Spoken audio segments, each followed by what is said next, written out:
Tomorrow, ladies and gents, I'm Andrew Moore, and this is Creative Crush, and today we have my good friend Casey here with us. Hello. We just got back from watching Alien Covenant, and the film Alien was released today, 38 years ago, May 25th. Yeah, I'm very pleased with what we saw in the film. If you haven't seen the last video we did, go ahead and watch that. It gives you some other questions and ideas that we had from it. And if you haven't seen Alien Covenant yet, go watch that before you watch this, because we're going to get into some spoilers about that. It's going to be crazy. For sure. And so, Andrew, you already posted some of your questions and things that you wanted to see in Alien Covenant in the upcoming film.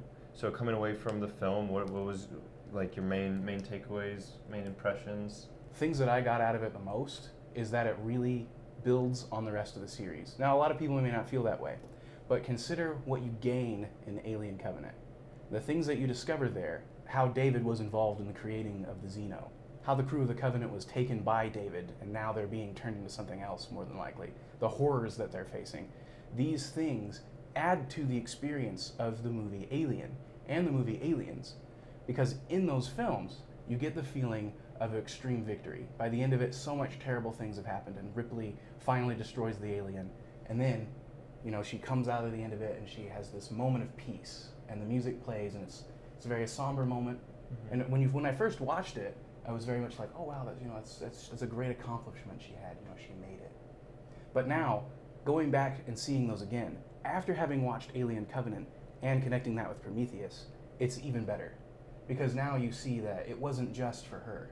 It wasn't just Ripley saying, "Oh wow, I made it through this terrible thing." Ripley's victory is now the victory of every man, woman, and child that was lost on the Covenant.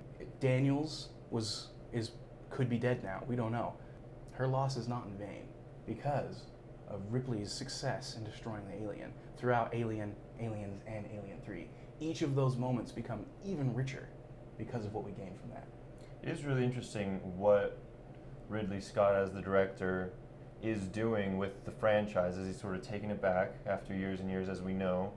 And unlike a lot of the franchises that we're seeing recently, which from a film perspective, I've seen a lot of them, some of them with better intentions than others, but at the end of the day, a lot of them contain what I deem to be a lot of fan service, a lot of, it could be great visuals, great storytelling, but it's a lot of things that aren't necessarily new.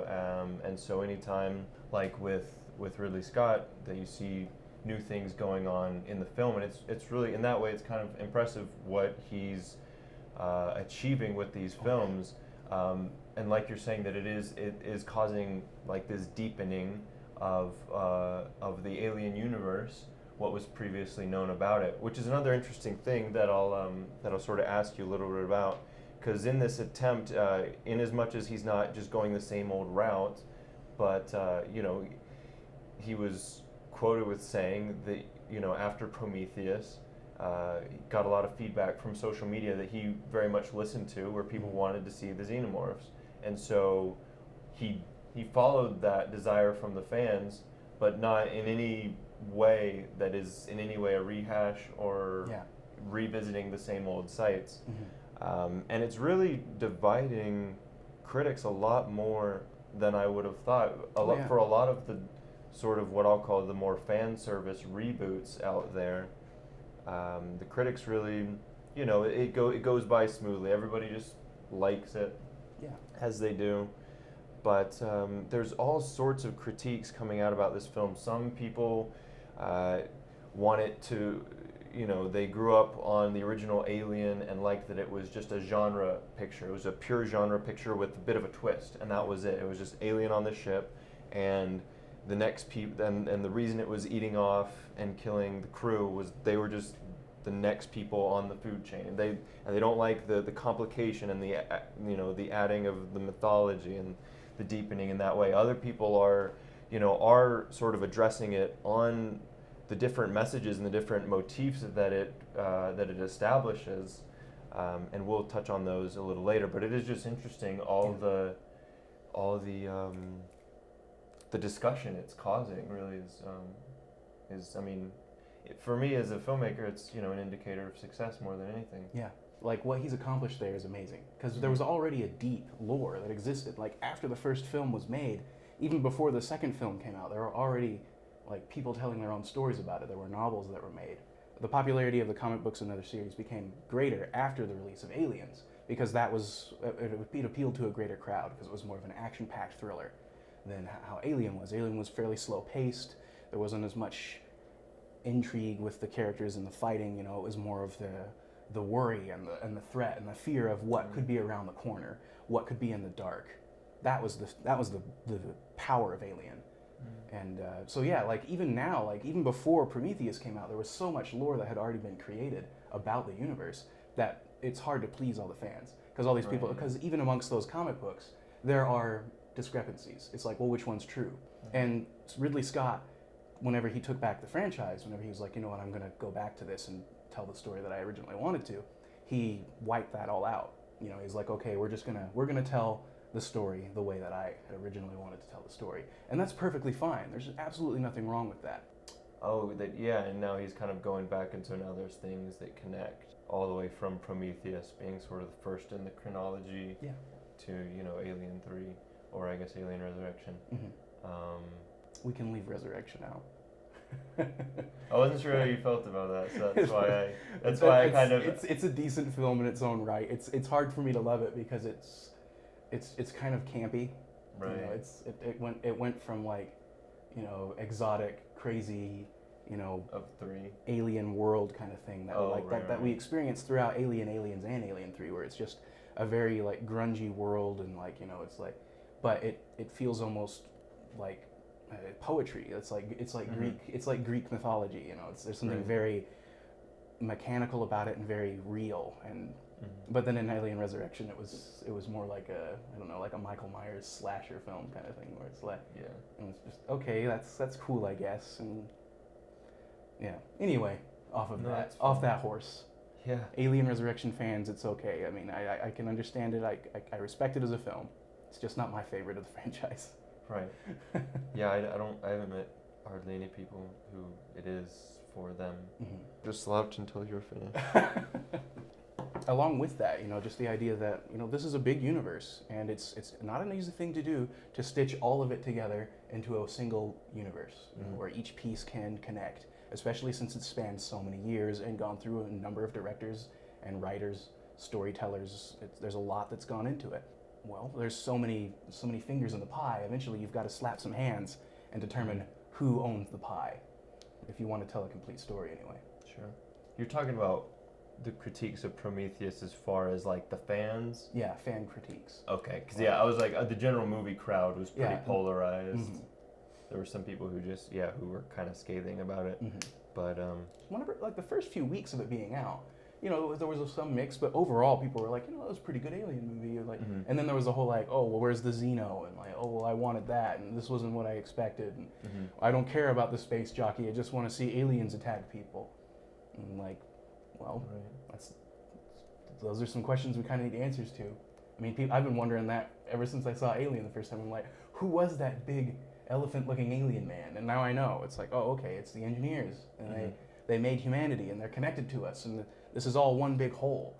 You know, this is something that we were related to, like the whole time. It was part of us, and we didn't know it. Which kind of like you could take to a deeper philosophical level, like the alien.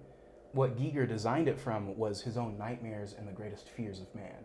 You know, the serpent, the thing that lurks in the dark, the great cats that attacked our ancient ancestors as they lived in caves. Those are the kind of things that are housed in the alien, which means it's our darkest fears. And our fears are inside of us. So the alien is, in essence, a parable of our own insecurities and fears in the dark, the thing that goes bump in the night. And that even enriches the story even more. Like if you look at it like, what can I get out of this? Well, that is the fear, you know, this thing is fear. It is the embodiment of it. Good thoughts. Let's talk a little bit more about Alien Covenant and its story. David is so evil. Right, yeah. So evil. He is a dark, twisted villain, and it makes the film. It really does. Like, his villainy is so... It's enticing, even, you know. Like and that's something that I think is very neat about the film. Truly effective, yes. Oh, yeah. Just adding a like to your spiel. I was like, thumbs up. Thumbs up on that spiel. Yeah, keep it going. Yeah, totally. Like something that people who'd followed the film for a while when Alien Covenant was first being drafted, the original title for the film was Paradise. As in Paradise Lost, John Milton's work. So the general gist of Paradise Lost is it's the story of the fall of angels from heaven, how they became devils, and how Lucifer tempted man and attempted to destroy them. You can see this story reflected very much in Alien Covenant. I think that's the reason why he changed the name from Paradise, so that people wouldn't pick up on it so easily. You know, like, because then you'd be like, oh, Paradise, and, you know, like, even the artwork for the... poster. The poster. It's like this. Yeah, it's quite Milton. Well, actually, I'm pretty sure the picture is in here. Anyway, so I don't think it is in here, but it's similar. You can see the similarities here. I don't know if you can get a good look at that. You probably can. Well, I can put a picture in the thumbnail. Okay. Yeah. We'll put our faces over it. That's fine. Anyway, what's neat about that is the picture on the poster where there's the xenomorphs or the protomorphs in this one hanging on to the engineers and the facehuggers hanging onto the engineers. That is a reworking of a painting called Paradise Lost. And I don't know its exact name. I haven't looked it up. That's all right. I'm not overly prepared. But anyway, the painting revolves around the tale of John Milton's Paradise Lost. How the angels were fighting in heaven, and the angels that chose not to follow were cast out for their rebellion. David very much parallels this story. David was created by man, by Wayland, to serve the purpose of helping him to find his creator, which in essence is a noble goal. He wanted to know his purpose. He wasn't trying to do something evil. He wasn't even trying to use David for an evil purpose. He may not have respected David very much, and that's, deplorable, I suppose, in its own account. I mean, you should treat your creations with kindness. If I had a son, I don't think I should make him serve me tea and say that he doesn't have a soul to his face. Right. But that's Wayland. I mean, I watched the TED Talk with Wayland. That's just who he is. Like, he's megalomaniacal. Good guy, basically. Like, I mean, good intentions, extreme intentions, but good. I mean, they're not. He's not trying to hurt anybody. Yeah. Right. Good guy. But yeah, I mean, he says stuff.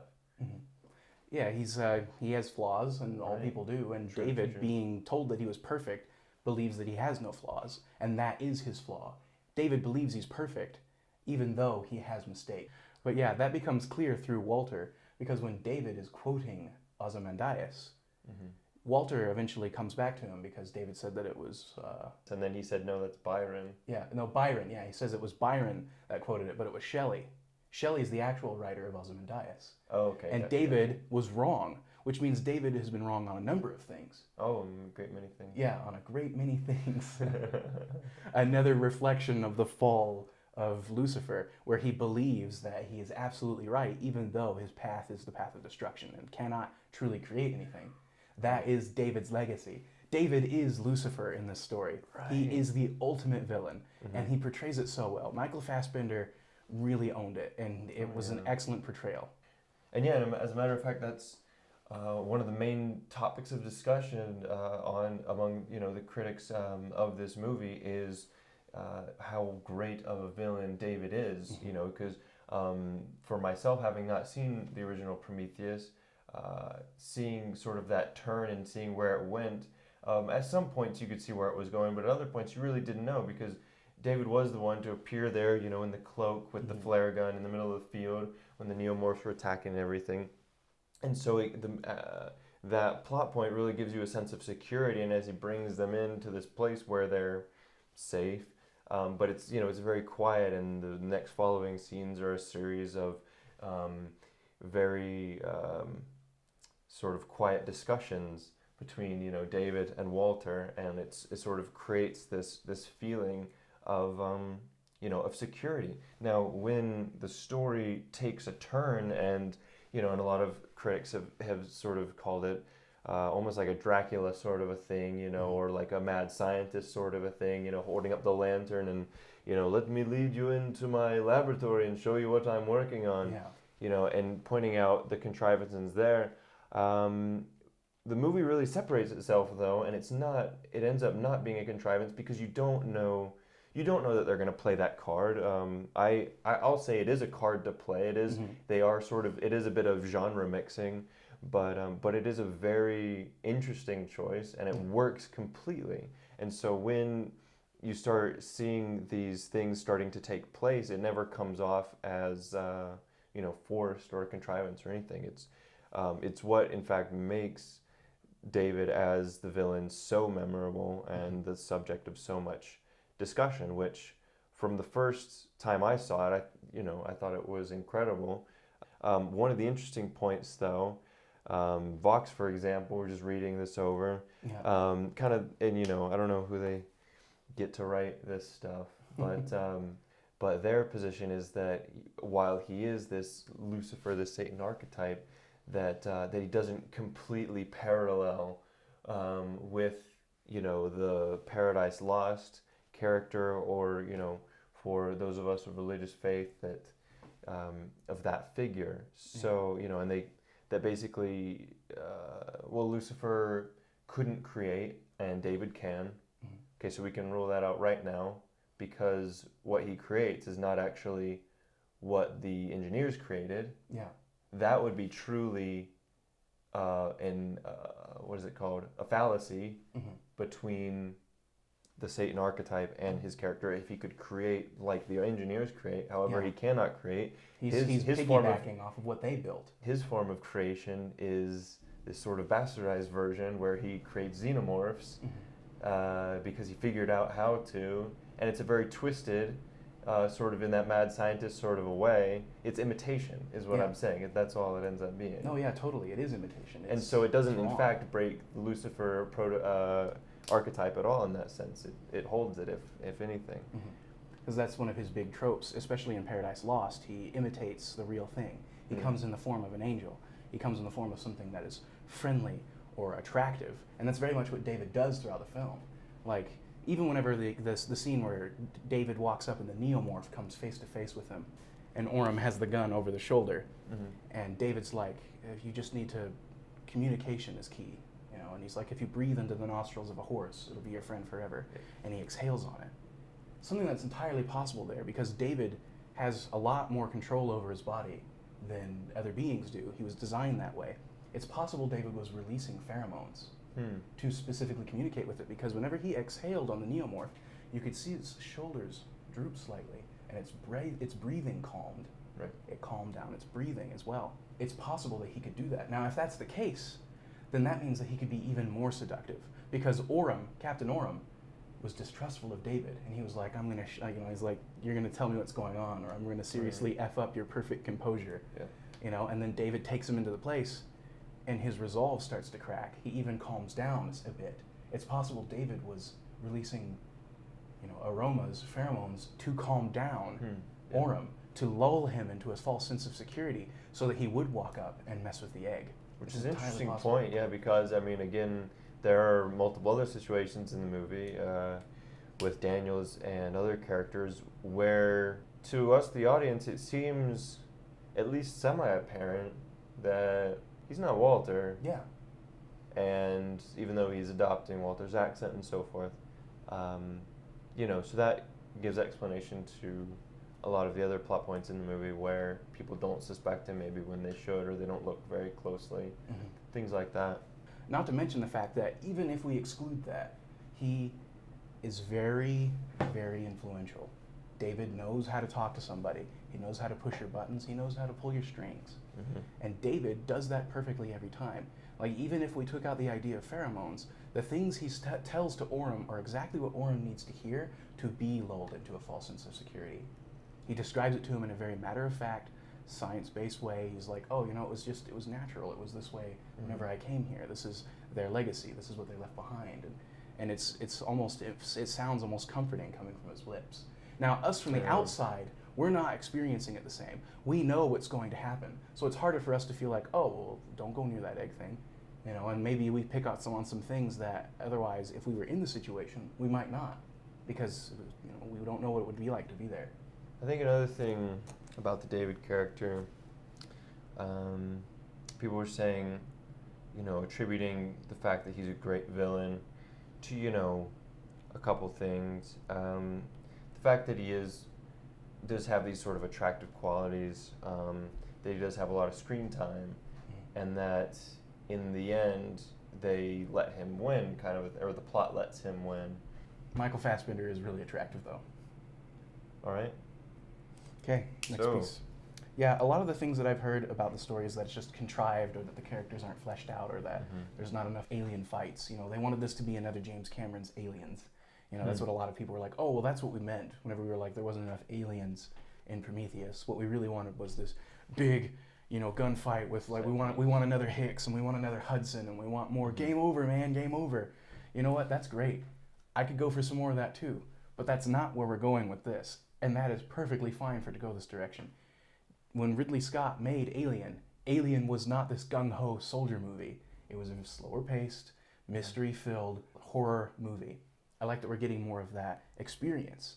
It's good to see where this can go, to understand more of the world that exists beyond the fighting Marines and the aliens. You're going to get more fighting Marines and aliens.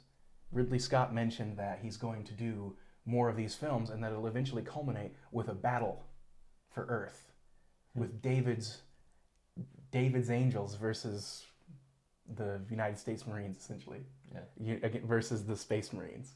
We're going to get more of that. It'll occur, and it's going to be awesome. But in the meantime, it's good to build up on the world and to build the tension, to make you see what's at stake. David as the villain really helps you see the stakes in that regard. You know, like, he's got these 2,000 colonists. He's going to breed an army, and these people are going to suffer. We've grown to love these characters. Like, with the little time that I had to spend with Daniels, I really grew to respect her. And that person to replace Ripley, you know, Sigourney Weaver did an excellent job, and if we want to continue the franchise with the strong female lead that it's had, we need a new Ripley. And Daniels provided that very well. But at the end of the film, we're left with this sense that she's gonna die. Like, she's helpless before this villain. Or same thing, she's gonna be another Shaw. Yeah. Or very, very ominous. Extremely gruesome. Like, seeing Shaw on that table, it was so sad. Like, man. And then to know that that's going to happen to Daniels, like, because they're completely powerless before him, that is earth-shattering, especially because she filled the Ripley role so well. She didn't completely replace her because no one could ever truly replace Ripley. Like, you can't replace an original character. It's not going to happen. But you can pass the torch. And the torch was passed and then completely snuffed by David. Just because it's fictional doesn't change the fact that it hurts. Like, you care about these characters. You spend time with them, and you experience their trials, and you're like, you see yourself in them. You see their successes are your successes. Their failures remind you of your own failures. So some things to follow up on from my previous video about 10 questions I hope to get answered from Alien Covenant. David was totally the bad guy.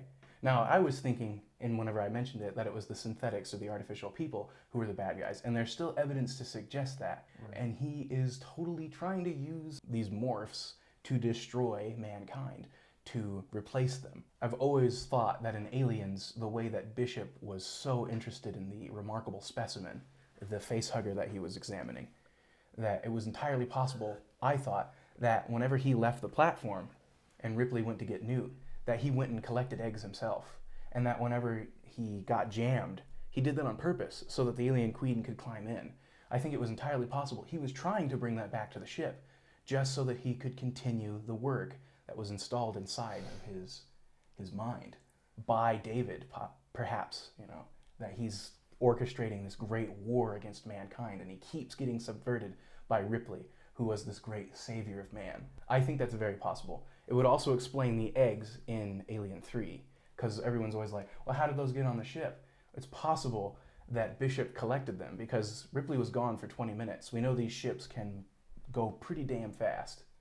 So it's possible that he could have gone down, collected eggs, took them up, deposited them, and then came back for her, which is why he was late. And then whenever he saw the queen was there, well, why take an egg when I can take the whole producer? You know, I've got the milk and the cow. I wouldn't doubt it if Ridley saw this opportunity as well, and that's why he's going in this direction. He's like, the androids have always been present. They've always been ambiguously flawed. Right. Like ulterior motive? Yeah, like you're never quite sure what they're up to. Even with Bishop, who seems to be a great guy, there's that moment when he's examining the facehugger, and you're just like, he really is in love with this thing. And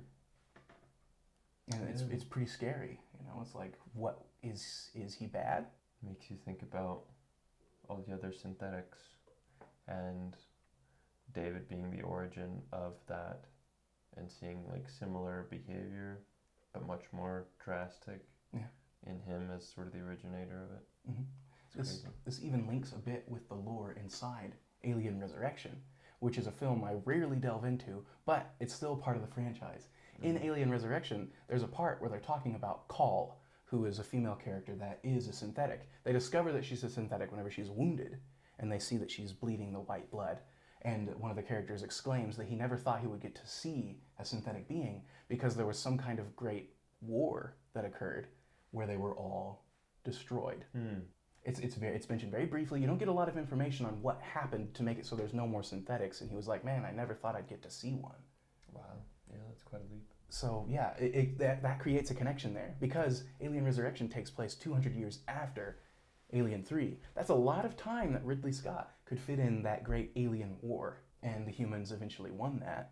It would also explain the military's obsession with getting the embryo of the alien out of Ripley because they already know of its destructive capabilities as a weapon.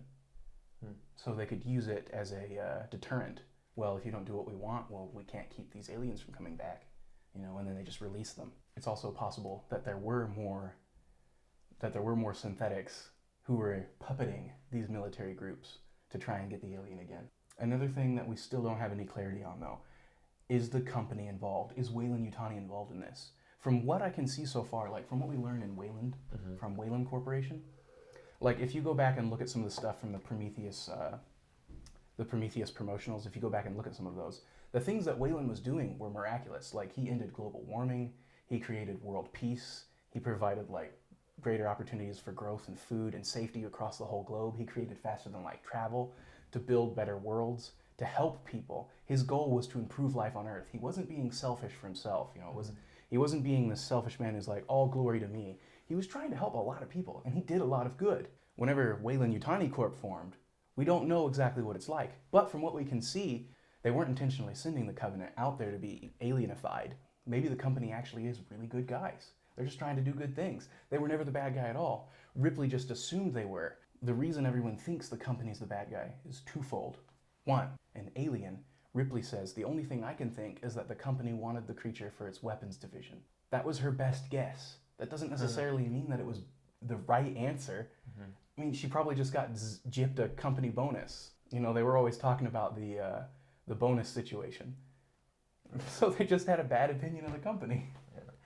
So that doesn't necessarily mean it's bad. I mean, like we've all had bad jobs. It doesn't necessarily mean they're trying to destroy the world. So the second reason people think that it's the company is because of Carter Burke and aliens. He sends the family out, Newt's family, to find the alien ship according to Ripley's calculations of where it would be. And then he doesn't admit that that's what happened because he doesn't want to get in trouble. The Marines go out there, they all nearly get killed, and it's Carter's fault. It's Burke's fault. He did this. And it feels like, well, Burke is a company man through and through. So obviously he was acting on the will of the company. But was he? Because if we listen to Burke's words, whenever Ripley's calling him out on it, he's like, well, I sent them out there to check out the grid because if the company got involved, then nobody would get any shares. Nobody wins. It was a bad call, Ripley. It was a bad call. It was his decision. The company didn't send anyone out there. The company didn't believe it existed. Why would they want someone to go out there and get it? Because if they wanted it the whole time, which they would have if they were the ones that sent the Nostromo to get it, why did they wait 57 years to go get it? Why did they wait for Ripley to show up again? That doesn't make sense. The company's actually really good guys. They're just trying to help people get their 401k. Ridley Scott directing and doing visual effects. I did some research and looked at some of the behind the scenes on the Prometheus visual effects, and that's actually what got me interested in wanting to see the Alien Covenant visual effects, because I guess like the best visual effects, just looking back at them, they looked like they were actually fairly simple, but they all worked very well, and he gets these very beautiful compositions rather effortlessly. I also loved the technique. Ridley Scott, he's very sort of regimented in his filmmaking, so he schedules everything out to the T. This is a guy who grew up, sort of what he's sort of said a lot is that the sort of textbook he grew up with was making 3,000 commercials before he ever made his first film. And so you can see that in a lot of his films, that he's very regimented and very measured. And so whereas a lot of other filmmakers will be a little bit more impulsive, will go a little bit more out on a limb, the story is always very tight, I feel like, and the filmmaking is always very tight. And on the film set, and when certain scenes were being filmed, and when certain actors were getting their time to deliver their lines, memorable lines, or if it's Billy Crudup or whoever getting chest bursted, it's that day was your day to shine and be the actor in Alien, and then the rest of the days it was kind of they were described it as sort of a military like operation where it was highly disciplined, and you can tell that they're having a lot of fun, but it's also what you're doing on what day, down to even the camera work where you guys have basically he has no less than 3 cameramen, so he's got these 3 RE cameras around, getting all the angles, and yet despite all the different angles, each of those different angles, even when they're sort of a handheld or a shoulder-mounted shot, they're just these absolutely beautiful compositions. And so I guess that was initially what I really liked. I came away really liking the story, really liking the messages, really liking the Christian messages that were very intentional, or at least the internet thinks they are, and they really are. When you boil it down, there's an overwhelming amount of clues as to what he's saying, or at least what he's representing. What Ridley may or may not be saying through it is a whole other discussion, which is really interesting. But I like how he did it, and I liked the writing was excellent. Again, we already talked about David. We already talked about David, but when Walter said, right, what was it, one false note right, ruins the entire symphony. There were loads of great lines, and a lot of them may tie in again to the Milton motif. Billy Crudup again as Orem, I believe, is the character. Captain Orem. Yeah, Captain Orem. When he runs into David and he shoots the protomorph, the neomorph, and then he delivers that great line that when he tells David that he had met the devil when he was a child. The devil when he was a child, and he never forgot him. He always remembered it. I always remember him. So yeah, a lot of really great delivered lines. So, for all the critiques saying that you don't get to know the crew as well as in other Alien movies. Here's the thing: anybody can sit down and say what a movie doesn't have, but the fact of what you do have and what Ridley is delivering is pretty incredible. Yeah. The script is pretty incredible. The actors, characters, the amount of variety, and just the arc in the story is really incredible. That basically the whole story is spaceship flying through space. They see a planet. They say, hey, let's try this planet out, see how it is. Major conflict occurs. Exactly. And then back on the ship and let's go. And then, and most of the people have died in the process.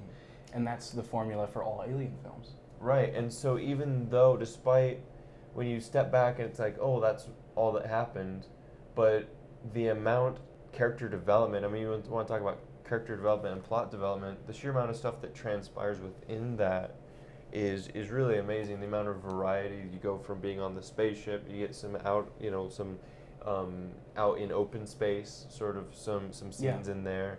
You get they're down on the planet, then they're in David's lair, then they're back on the ship, then they're fighting the alien in the terraforming center of the ship. So all that came together to create a really satisfying movie. It's at least it's original. It's not fan service, just retreads. It's not going over the same thing over and over again. It's not saying, telling us the same story again with a new slap of paint. It's telling us a new story in the universe. Hey, look, it's Sigourney Weaver. Yeah. Great. Thanks for the cameo. Yeah. No, it wasn't anything like that. Exactly. It was beyond that. It surpassed that. It provided something which is even what you bigger always and deeper. try to do. Yeah. Otherwise, there's not a lot more I can add to that. It's just like you know what I'm talking about. Which is all you can ask for, really. Godfather 1 established the archetype. Godfather 2 just flipped it on its head. All right, and I won't go into too many details, but that's what you want. You don't want, you don't want a Godfather 1 then a Godfather 1.5. You want, an evolution. Yeah. the movie, the original is always there. Mhm. The sequel is always there if you want to revisit it. Yeah. But you gotta advance. There has to be continuation. Yeah, there's no reason to tell the story of Alien or Aliens again. It's been told. It's right there. It's been told. Yeah. We don't need another one. We don't. It's okay to get something similar, but you should build on it a little more. Show some more of what that world is like. Yep. And that's something that we've got here with Alien Covenant, and it really delivers. It was pretty great for me. I'd give it 9 fishes out of 10. I would give it like a Arby's #1 combo. That's pretty good, actually. Yeah, super. We were not sponsored by Arby's, but if you guys are watching this, hey, we'd totally. And you want some Arby's? Yeah. Icon. Yeah, we'd totally go for that. We love Arby's. They're great. Okay, yeah, that really covers it, I think. But it's worth your time. Go watch it. If you haven't seen it yet, if you have seen it, go see it again. You'll pick up on a lot more of the nuances and details that are inside the film. And the ending won't hit you as hard this time. It won't punch you in the gut. You'll be ready for it. Yeah. Man, that hit hard the first when I the whole drive home. the image of Shaw in my mind and then Daniels in my mind. It's a horrible image. And I was just like, it's a horribly effective sickened. image. I was so sickened. I was like, oh, I'm hurting inside to know this. And for a film to do that to you, to give you that emotional impact, that means it suspended my disbelief so well that I felt like these people were real. It's also risky, because you run the risk of walking out of the movie theater a little pissed off. Yeah. But it didn't. That was not. It didn't twist the knife. It just stuck it in. Yeah. So it wasn't like, hey, you're being really and there was cruel. Complete justification for it, and it was more interesting than maddening, I think. Yeah. Yeah. It was more interesting and ending than maddening. Mm-hmm. And heart sickening. Yeah. Like if you read a letter from like a long lost relative, and it's just like this really sad stuff that happened to them. You're not mad that happened. You're just kind of like, oh my gosh, that's so sad. Captivated. Yeah, you're caught in this, and you're like, I know they got through it because I'm here, and they're my distant relative, so I know they got through it because I'm alive. But dang, that must have been hard. And that's the same sense we get with the Alien universe. We know they got through it because there are still people around in Alien and Aliens, and Alien 3. Mm-hmm. Aliens took place 57 years later than Alien. That's plenty of time for David to do something. We know it's only 7 years' journey from Earth to Orage, where they're going, Orage 6. So he's had plenty of time, and we know these things grow really fast. Like, it was a matter of hours between birth and full adulthood for this thing. So we know they grow extremely fast. So he's had plenty of time. He's got an interstellar ship that can hold 2,000 people. Mm-hmm. Where is he? Yep. Something happened. Where is he now? Something happened in between. So we'll get some answers. Yeah. Looking forward to it. Yeah. All right, guys. Thanks for watching today. This has been a really good time. We're glad to be here together, and we're going to come together again, and we will get creative with you next time. So see you around, guys. And out. That was fun. Right. That was great, man. That's good. That was really fun. Thanks so much. Oh, wow. Hey,